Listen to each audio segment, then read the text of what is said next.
नमस्कार, नवभारत पर राष्ट्रवाद के स्पेशल एडिशन में आपका स्वागत है। आपके साथ मैं हूं Rakesh Pande. Field marshal Munir America चला, क्या गुलामी की डील करके ही वापस लौटेगा? पड़ोसी मुल्क पाकिस्तान के फील्ड मार्शल मुनीर के सामने आगे कुआं पीछे खाई वाली स्थिति है। पिछले 6 महीने में मुनीर तीसरी बार अमेरिकी दौरे पर जा रहा। खबर है कि वहां ट्रंप मुनीर से गाजा पीस फोर्स में पाकिस्तानी सैनिक भेजने को कहेंगे, लेकिन अगर मुनीर ने ट्रंप की बात मानी तो कट्टरपंथी जीने नहीं देंगे, और अगर ट्रंप को मना कर दिया तो जाहिर सी बात है ट्रंप जीने नहीं देंगे। दूसरा बड़ा खतरा बिरादर मुल्कों के बीच अलग थलग पड़ जाने का भी है। फिलहाल मुनीर के प्रस्तावित अमेरिकी दौरे से पहले ही पाकिस्तान में इसके ट्रेलर भी दिखने शुरू हो गए हैं। गाजा में पाकिस्तान के सैनिक जाएंगे, इसको लेकर विरोध भी हो रहा है। मैं आपका परिचय आज के मेहमानों से करवाता हूं। यहां हिंदुस्तान से मेरे साथ कमोडोर एस बहल सर जुड़ रहे हैं, मेजर जनरल अनुज माथुर सर जुड़ रहे हैं, आरजू काजमी पाकिस्तान की पत्रकार जुड़ रही हैं, मेजर नदीम पाकिस्तान के डिफेंस एक्सपर्ट, उजमा करदर लीडर है पीएमएलएन की, और सबीन सईद हैं पाकिस्तान की पत्रकार। आप सभी का बहुत बहुत स्वागत है। शुरुआत मेजर नदीम आपसे करता हूं।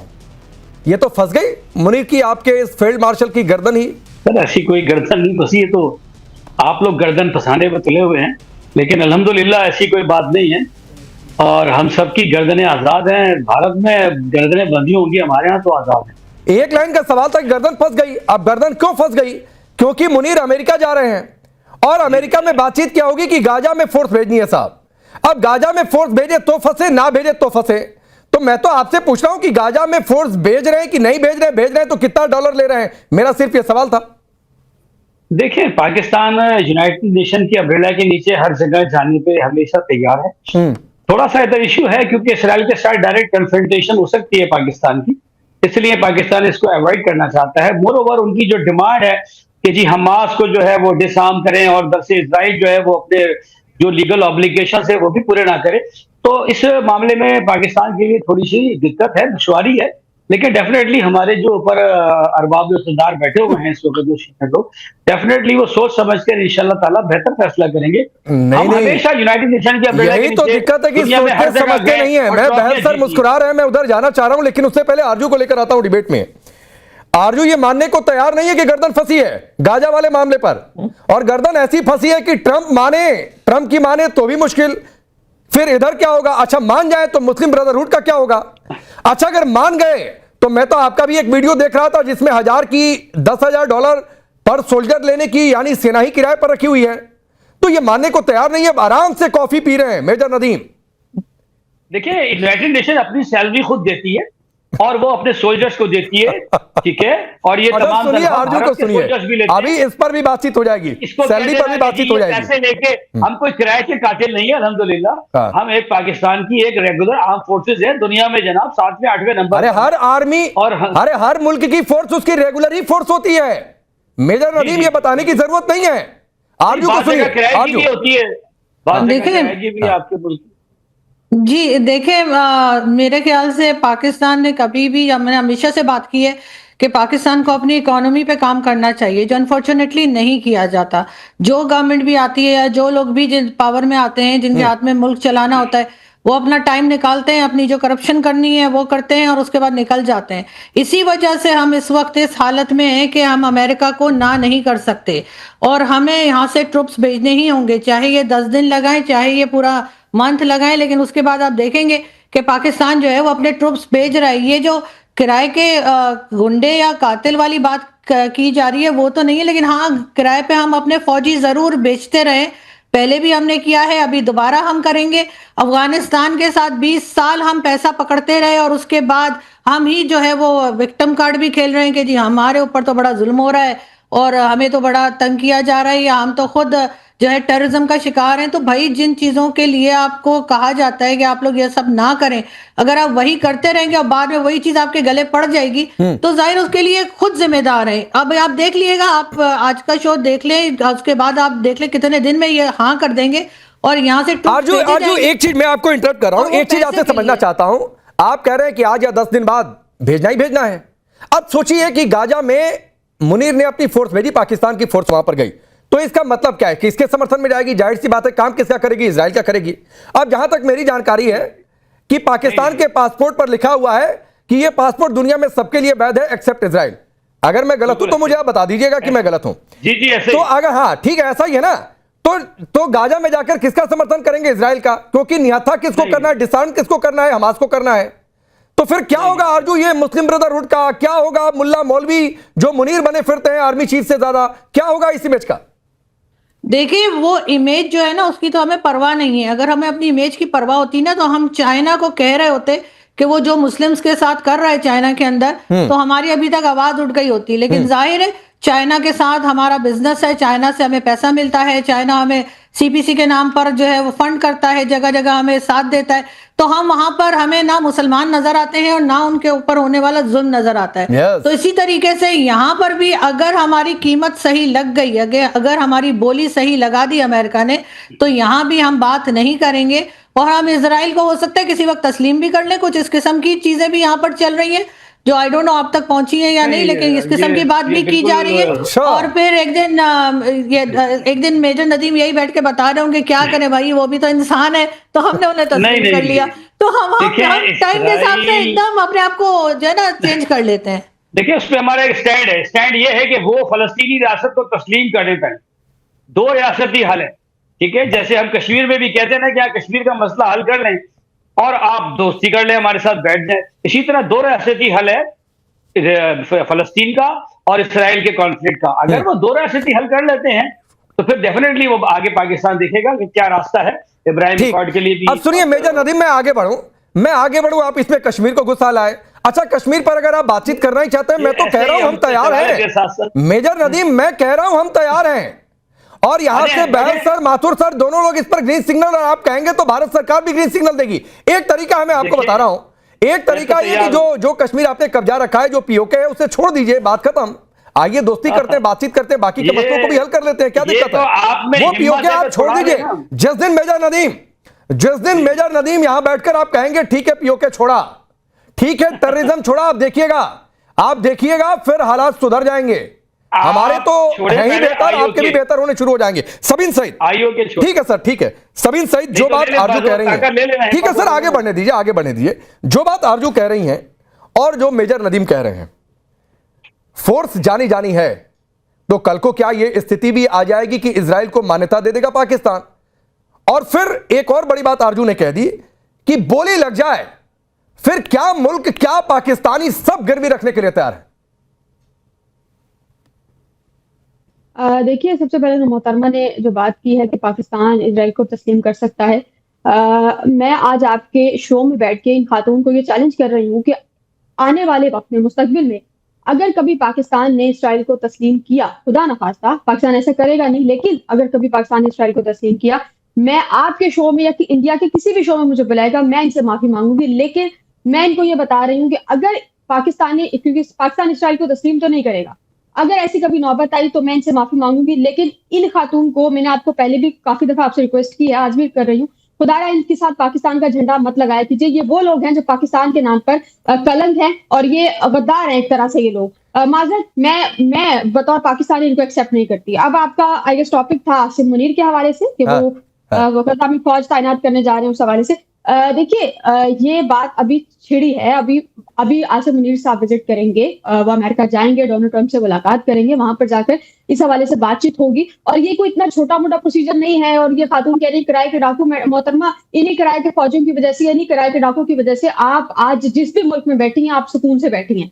पाकिस्तान आज महफूज है इन्हीं किराए के फौजियों की वजह से। पाकिस्तान आज महफूज है इन्हीं लोगों की वजह से। ये अपनी जानें जो है वो कुर्बान करते हैं। दूसरा, गजा में फौज भेजने वाली जहां तक बात है, देखिए गजा में फौज भेजना पाकिस्तान का अपना इंटरनल मसला है, उस हवाले से प्रॉपर काम होगा और उसके बाद ही फिर अगर ये फैसला किया जाता है तो ये फैसला किया जाएगा। अभी तक ये बात डिस्कशन सिर्फ एक ये चीज है कि जब डोनाल्ड ट्रंप के साथ मुलाकात होगी, उस मुलाकात में ये डिस्कशन हो सकती है कि गजा में फौज को भेजा जाएगा ना। तो जहां तक मेरी जानकारी है, आरजू इस्लामाबाद में ही रहती हैं, ठीक? अगर मैंने आरजू आपसे पिछली बार भी कहा था कि एक आध बार इनको चाय वाय पिला दीजिए, यहां से कहिए तो हम मदद कर देते हैं, थोड़ा सा इनको चाय वाय पिला दीजिए, एक मुलाकात कर लीजिए, ताकि इनको ये यकीन हो जाए कि आप इस्लामाबाद में ही रहती हैं। बार बार ये कहते हैं आप पता नहीं दुबई, सऊदी, पता नहीं कहां कहां आपकी लोकेशन बताई जाती है। तो एक तो ये बात है, और दूसरी बात है सबीन, अच्छा आपको कहिए तो सबीन मैं आरजू से ही पूछवा दूं, आरजू आप इस्लामाबाद में ही रहती है ना? जी बिल्कुल, इस्लामाबाद में। कभी चाय वाय पिला दीजिए मैडम इनको, सबीन को, एक आध बार मेरी रिक्वेस्ट है, सबीन सईद को चाय बिस्किट। मोहतरमा टाइम दे, मोहतरमा मुंह ना छुपाएं तो मोहतरमा को हम इनवाइट करेंगे। मेरा ख्याल है ये मेन स्ट्रीम चैनल इस पे बात करना मुनासिब नहीं है। नहीं ठीक है, आप लोग आपस में देख लीजिए कौन किसको चाय पिलाता है। मोहतरमा हमें हाँ, वो वो साइड पे कर लेते लेकिन हैं, तो फिर हम बात नहीं कर सकते। ऑन अ सीरियस नोट मुझे एक बात बताइए, आप लोगों ने अगर बात गाजा की- में पाकिस्तान की फोर्स जाती है, अगर गाजा में पाकिस्तान की फोर्स जाती है तो किसका समर्थन होगा? इजराइल का होगा कि नहीं होगा? और अगर इजराइल का समर्थन होगा तो इजराइल के विरोध का पाकिस्तान का स्टैंड का क्या? फिर मुस्लिम ब्रदरहुड वाले स्टैंड का क्या? देखिए ये सारी बहस तो उस वक्त छिड़ेगी जब पाकिस्तान अपनी फौज भेजेगा। अभी डिस्कशन इनिशियल स्टेजेस पर है, अभी शुरू भी नहीं हुई बात और आप लोगों ने इस चीज को इतनी हवा बना दिया। अगर पाकिस्तान वहां पर जाता है तो डेफिनेटली हम अपने गजा के जो लोग हैं उनको प्रोटेक्ट करेंगे, लेकिन यहाँ पर भी बहुत से ऐसे लोग हैं जो ये कह रहे हैं कि पाकिस्तानी फौज को गजा में जाना चाहिए, क्योंकि अरे नो डाउट कि पाकिस्तानी अभी फौज जो समर्थन है करने लगी। वो वापस अपनी आवाम का कर सकती है। माथुर सर अब आपको लेकर आता हूं। सबीन सईद के सुर तो इसी शो में बदलने लगे कि बहुत सारे लोग हैं जो समर्थन कर रहे हैं कि गाजा में जाना चाहिए। अच्छा माथुर सर मुझे एक बात बताइए, अगर ये तो ट्रंप ने मूड बना रखा है कि गाजा पीस फोर्स भेजनी है और उसमें मुनीर को उन्होंने कह भी रखा है, मुझे सर ये समझाइए या सबीन सईद को समझाइए, मैं तो समझा हुआ हूं कि अगर ट्रंप की मुनीर नहीं मानेंगे तो नुकसान क्या होगा? देखिए मेरे को एक बात इसके पहले बोलने दीजिए। हम लोग 1970 का ब्लैक सितंबर वाला दिन भी याद कर लें। इनके मोहम्मद जियाउल हक जो कि आगे जाके आर्मी चीफ बने और फिर पाकिस्तान के प्रेसिडेंट भी बन गए, उन्होंने 11 दिन में उनके नेतृत्व में 25 से 27,000 फिलिस्तीनियों को कत्ल किया गया था जॉर्डन में। तो ये पाकिस्तान का इतिहास रहा है कि वो कुछ भी कर सकते हैं। उनको पता होना चाहिए कि किस प्रकार से उनको लाभ मिल सकता है। ये फिलिस्तीनियों की बात जब से आजाद हुए हैं तब से फिलिस्तीन की बात चल रही है, और यही लोग हैं जितने लोगों का 20 साल में इजराइल ने फिलिस्तीनियों को नहीं मारा, उससे ज्यादा फिलिस्तीनियों को जियाउल हक के नेतृत्व में 1970 में ब्लैक सितंबर के दौरान मारा गया था। पहली बात। दूसरी बात मैं आपको बताता हूं, बिल्कुल साफ है कि ये 3 बार असीम मुनीर का अमेरिका जाना, ये उनका, मेरा ये मानना है कि ये जाना नहीं है। 3 बार अमेरिका में असीम मुनीर को बुलाया गया है। ये बुलाना कहिए आप प्लीज, बुलाया गया है, और हर बार उनसे कोई ना कोई कीमत वसूली गई है। चाहे वो 12 जून का विजिट हो, वो 12 जून का विजिट ऑपरेशन सिंदूर से काफी पहले निश्चित हो चुका था। 12 अप्रैल को ट्रंप ने ईरान को 30-60 दिन की मोहलत दी थी, जो कि 12 जून को खत्म हो रही थी, और 12 जून को उनको असीम मुनीर की अमेरिका में आवश्यकता थी ताकि वो ईरान के मसले पर, तो ये जितनी बार असीम मुनीर वहां जा रहे हैं वो उनको बुलाया जा रहा है, और अभी भी उनको सिर्फ इसलिए बुलाया गया है क्योंकि पाकिस्तानी फोर्स की गाजा में आवश्यकता है ट्रंप को, और ये ट्रंप ने पहले से निर्णय ले रखा है कि गाजा में पाकिस्तानी फोर्स जो भी एक और तरीके से देख सकते हैं। उजमा कर दे, लेट मी फिनिश। फिनिश करिए। और जहां आपका जो प्रश्न है, इनको नुकसान क्या होगा, ये जितने भी कंसेशंस पाकिस्तान को अमेरिका असीम मुनीर के मार्फत दे रहा है, वो तमाम कंसेशंस इस बात को ध्यान में रख करके दिए जा रहे हैं कि वो पाकिस्तान गाजा में अपनी सेनाएं भेजेगा। अगर इसको सेना भेजने के लिए उन्होंने मना किया तो आप देखेंगे कि आने वाले समय में किस प्रकार से ट्रंप इनकी आर्म ट्विस्टिंग करेगा, इस प्रकार से ट्रंप जो अभी नहीं, वो ट्विस्टिंग तो अभी से हो रही है सर, वो ट्विस्टिंग अभी से हो रही है, उस पर मैं आगे बातचीत करूंगा। वो ट्विस्टिंग अभी से हो रही है, लेकिन उजमा करदर जो बात माथुर सर ने कही है, एक तस्वीर याद आती है। आप लोगों ने बड़ा सीना ठोंक कर कहा कि लंच करके आए हैं, जबकि वो लंच तो शहबाज शरीफ का हक था ट्रंप के साथ करने का, जो मुनीर करके आए, खैर कोई भी करके आए। उस लंच का बिल चुकाने का समय आ गया है। जो उस लंच में बातें हुई थी तो बिल होता है ना, आप रेस्टोरेंट में जाइए और आप लंच ऑर्डर करते हैं, डिनर ऑर्डर करते हैं, तो बिल भरना होता है।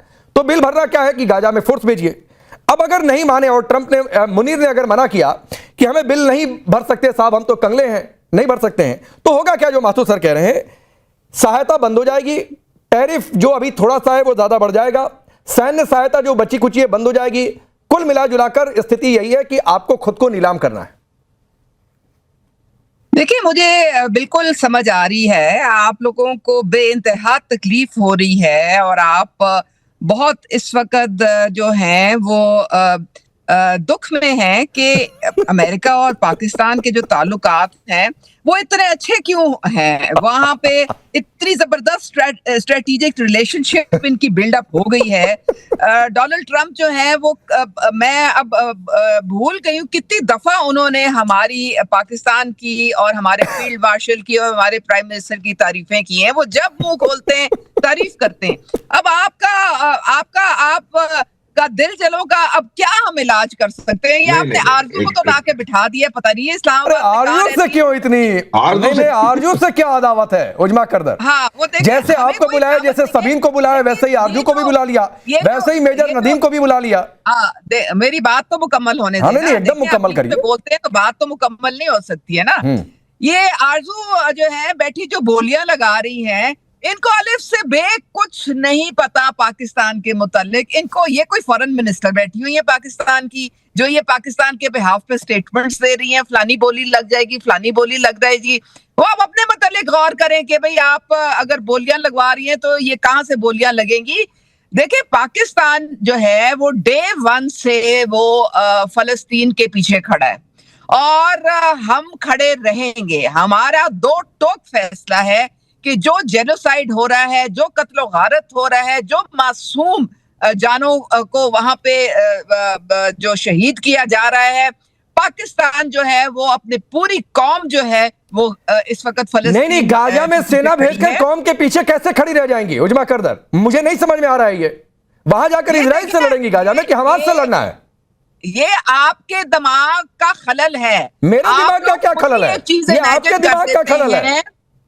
आप एक खुद ही चीज इमेजिन कर लेते हैं जिसका वजूद ही कोई नहीं। अभी अगर जा रहे हैं हमारे फील्ड मार्शल अमेरिका, आपको क्या पता कि वो क्या करने जा रहे हैं? गुलामी करने? क्या पता उनका क्या एजेंडा है? गुलामी करने, टुकड़े बटोरने, इतने के लिए ही जाते हैं। आप तो अपने दिमाग से कुछ स्पिन स्टोरी बना लेंगे और फिर इसको जनाब आप झूठ को और डिसइंफॉर्मेशन को आरजू, चूंकि बहस में आ रहा हूं, आरजू 30 सेकंड जरा इनको रिप्लाई करिए। बार बार आपका इन्होंने नाम लिया और एक तो आपसे बड़ी न जाने क्या अदावत है। सबीन को भी अदावत, नदीम को भी अदावत, उजमा जी को भी अदावत है। आपको पाकिस्तानी नहीं मानते, खैर चलिए ये आप लोगों का विषय है। अभी भी उस शिकस्त से आप निकले नहीं, फिर आप चली गई। किसकी शिकस्त, काहे की शिकस्त? सुनिए आरजू को सुनिए। एक मिनट, ये तो देखिए, मेरे ख्याल से पाकिस्तान को किसी भी और की जंग में नहीं पड़ना चाहिए। पहले ये अफगानिस्तान की जंग में पड़े और उसके बाद ये हम नहीं कह रहे, ये एक बिल्कुल हकीकत है कि हमने डॉलर पकड़े और हम अफगानिस्तान की जंग में कूद गए। अब वही चीज हम जाकर गजा में करने जा रहे हैं और अफगानिस्तान के साथ आज हमारा क्या प्रॉब्लम चल रहा है सब जानते हैं, और फिर आगे वही प्रॉब्लम हमें जो है वो दोबारा देखने को मिल सकता है। मैडम, मेरी बारी है, मुझे सुन तो ले। मुझे सुनेंगी नहीं तो मुझे बुरा भला कैसे बोलेंगी? एक्सेप्ट कर लेंगे। अरे मेरी बात तो सुन ले, फिर मुझे बुरा भला कहिएगा ना। से खुदारा हटा दें।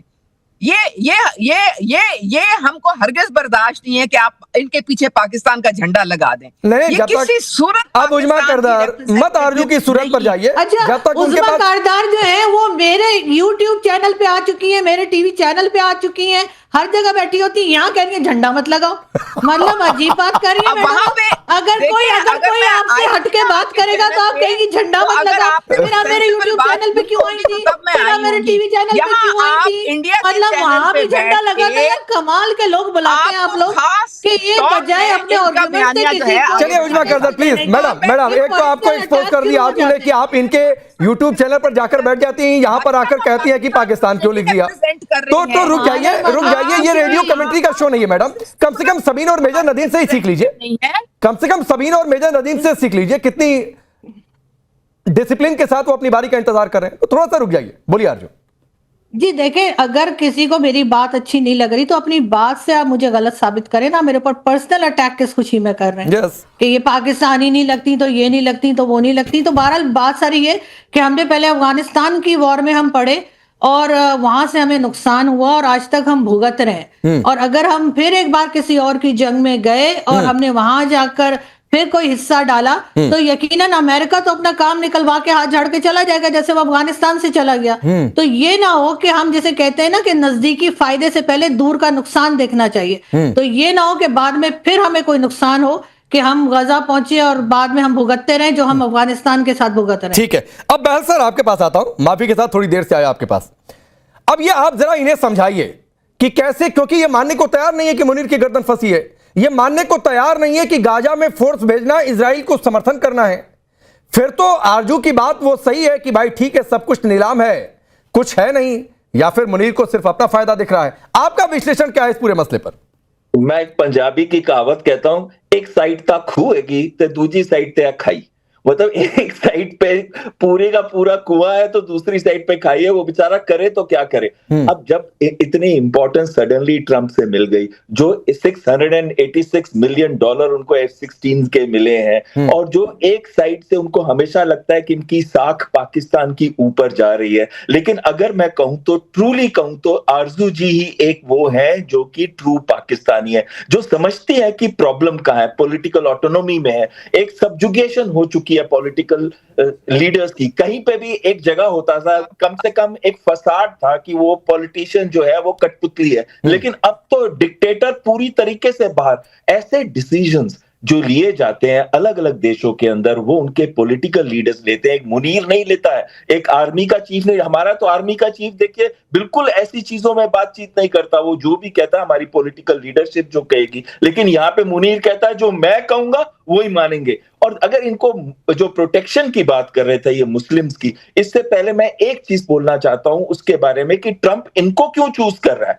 वो दो कारण है, एक कि ये मुस्लिम कंट्री है, 6,60,000 की इसकी आर्मी है, न्यूक्लियर वेपन्स है इसके पास, तो उसको लगता है कि बाकी जो मुस्लिम कंट्रीज हैं, इंडोनेशिया 20,000 देने को तैयार है, लेकिन इंडोनेशिया ने एक चीज कही है कि वो बिल्कुल भी पीस एनफोर्समेंट या पीस कीपिंग नहीं, वो सिर्फ रिकंस्ट्रक्शन में और इकोनॉमिक रिकंस्ट्रक्शन और इंफ्रास्ट्रक्चर डेवलपमेंट में पार्ट लेगा। तो इनके इशक दर ने भी यही कहा पीस कीपिंग में लेंगे, लेकिन हम वो उनको डिसआर्म नहीं करेंगे। लेकिन ट्रंप ने क्यों चूज किया इनको? क्योंकि आपने इजिप्ट में वो मीटिंग देखी होगी जब शहबाज शरीफ लेट गए थे हाथ जोड़ के, और जब ट्रंप ने उनको कहा मेरे बारे में कुछ बोलिए, और आपने देखा पीछे इटालियन प्राइम मिनिस्टर मेलोनी ने भी हाथ कर दिया था। इतनी शर्म आ रही थी हमारे को भारत के अंदर कि ये देखिए एक पॉलिटिशियन प्राइम मिनिस्टर जो बिल्कुल एक लग रहा था जैसे कि वो चमचा हो ट्रंप का, या एक लैकी हो, जैसे कहते हैं ना लैकी होता है। नहीं, लेकिन बैल सर एक बात है ना कि आप झुका भी तो उसको सकते हैं जो झुके,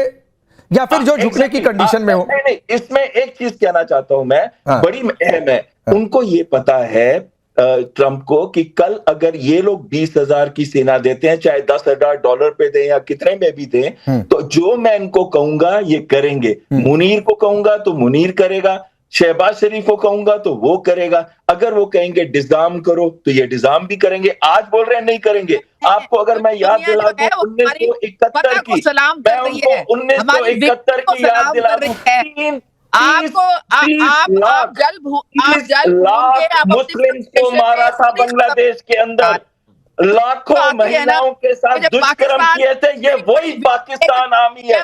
25,000 फिलिस्तीनियों को इन्होंने मारा था 1970 में जॉर्डन के अंदर। ईरानियंस को बेच आए थे कि हमारी एविएशन एयर स्पेस ले ले।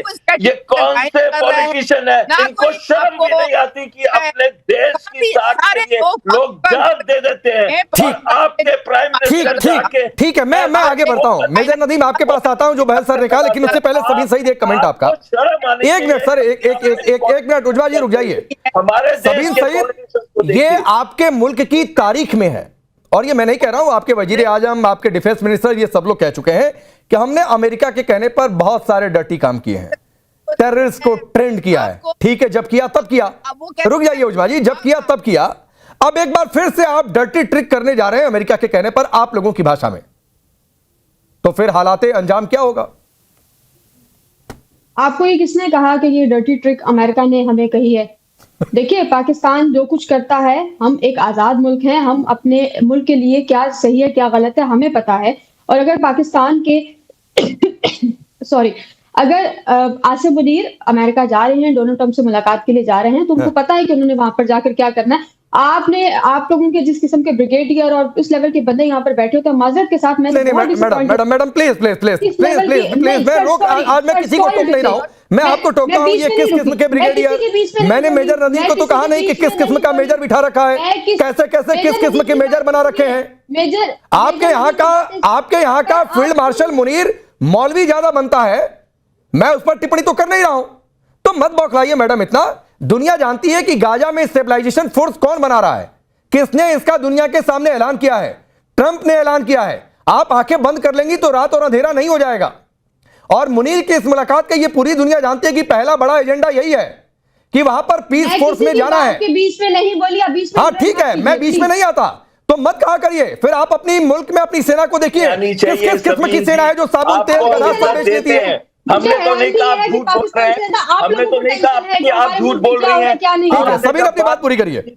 प्रोटेक्ट करता है 30 लाख मुस्लिम। मुझे तो हैरानगी ये है कि पाकिस्तान में रहते हुए हमें इतनी टेंशन नहीं है कि क्या कुछ हो रहा है भारत में। आप लोगों का जंग आप लोग हारे, अपनी फौज पर ध्यान दीजिए बजाय इसके कि हमारी फौज पर नजर रखिए। हर हमारी फौज की इतनी चीज जो शायद बतौर सहाफ़ी मैं उस चीज को नोट नहीं कर पा रही होती, इतनी बारीकी से नहीं पढ़ पा रही होती जितना आप लोग पढ़ते हैं। इतना इंटरेस्ट भैया आप लोग हमारी, अगर मुस्तकबिल में आप लोगों को पाक फौज की खिदमत चाहिए तो आप लोग बताइए, हम आएंगे। और अगर आप लोगों की खुदा ना खास्ता किसी मुल्क के साथ जंग होती है तो हम उसमें ये ना करें। देखिए कूड़ेदान से मदद कौन लेता है, आप इस बात को समझिए ना।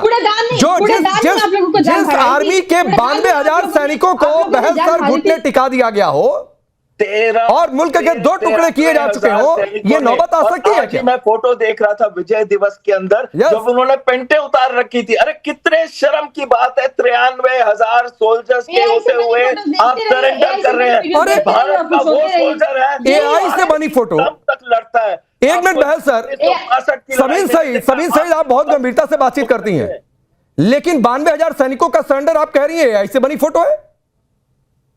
आप लोगों का मसला यह है कि आप लोग रिसर्च उस हिसाब से करते नहीं है। नहीं क्या फिर वही बात है। अच्छा मेजर नदीम, 92,000 सैनिकों ने सरेंडर किया था कि नहीं? हाँ या ना? एक मिनट, 71 में 92,000 पाकिस्तान के सैनिकों ने सरेंडर किया था कि नहीं? देखें, पहली बात तो ये है कि वो कोई भी उसकी लीगल वैल्यू नहीं है। पहली बात तो ये कि पहले ये बता दो लीगल वैल्यू है या नहीं है, बाद में देखेंगे। मैं आपको बता रहा हूं, इसलिए कि आपने एक सोवरेन स्टेट की बॉर्डर को क्रॉस किया, आतंकवाद कंट्री के तौर पर एक्ट किया और 2 भाइयों की लड़ाई में घुसकर एक भाई को आपने बरगलाया और ये हमारे सैनिकों को वहां पर जो है वो घेरा। हम 3 साइड से इंडिया से आप घिरे हुए और ये आज भी वो सलामत है, हमारा रास्ता है। लाखों का के साथ दुष्कर्म किया नहीं, महिलाओं के साथ किया था कि नहीं किया था? आपको कुछ आर्मी ने जाके वहां पे क्या किया था आप नहीं बता सकते क्या? सर जी आप जो है अपनी ये उतार के टोपी चेक करें कि ब्लू स्टार क्या हुआ था, कहां आप लोगों की इन्होंने उतार के ये सारी। अरे ब्लू स्टार का इससे कोई लेना देना ही नहीं है। मेजर नदीम सुनिए, भड़काने की यहाँ पर किसी को जरूरत नहीं है। टोपी नहीं है, पगड़ी है और हिंदुस्तान में पगड़ी हर सिख का सम्मान है, गर्व का विषय है। नहीं इतनी समझ में आती है तो आप अपनी सोच अपने दायरे तक रखो। लेकिन सबीन सईद, ये एक फोटो है, मैंने 16 तारीख को भी दिखाई थी, आज भी आपको दिखा रहा हूं, और ये कोई एआई बनी फोटो नहीं है। आप जाकर मुल्क की तारीख में और थोड़ा सा रिसर्च और कर लीजिएगा। आप अपने आर्मी के पास जाकर या कोई अधिकारी या मेजर नदीम से अलग से मिल लीजिएगा, बाकायदा सरेंडर के पेपर साइन हुए थे, सब कुछ लिखा हुआ है उसमें, वो भी जाकर पढ़ लीजिएगा कि किसने किसके सामने सरेंडर किया था। तो मत कहा करिए कि ये एआई वाली इमेज है, ये वैसी इमेज है, फिर आप खुद हंसी का पात्र बन जाती हैं। आप कई बार बहुत गंभीर बातचीत करती हैं और तर्कों पर आने की कोशिश करती हैं, लेकिन नहीं है ऐसा। चलिए वक्त इतना ही है, लेकिन हाँ ये बौखलाहट मुनीर के गर्दन फंसने को लेकर ये समझ तो आई गई। आप सबका बहुत बहुत शुक्रिया।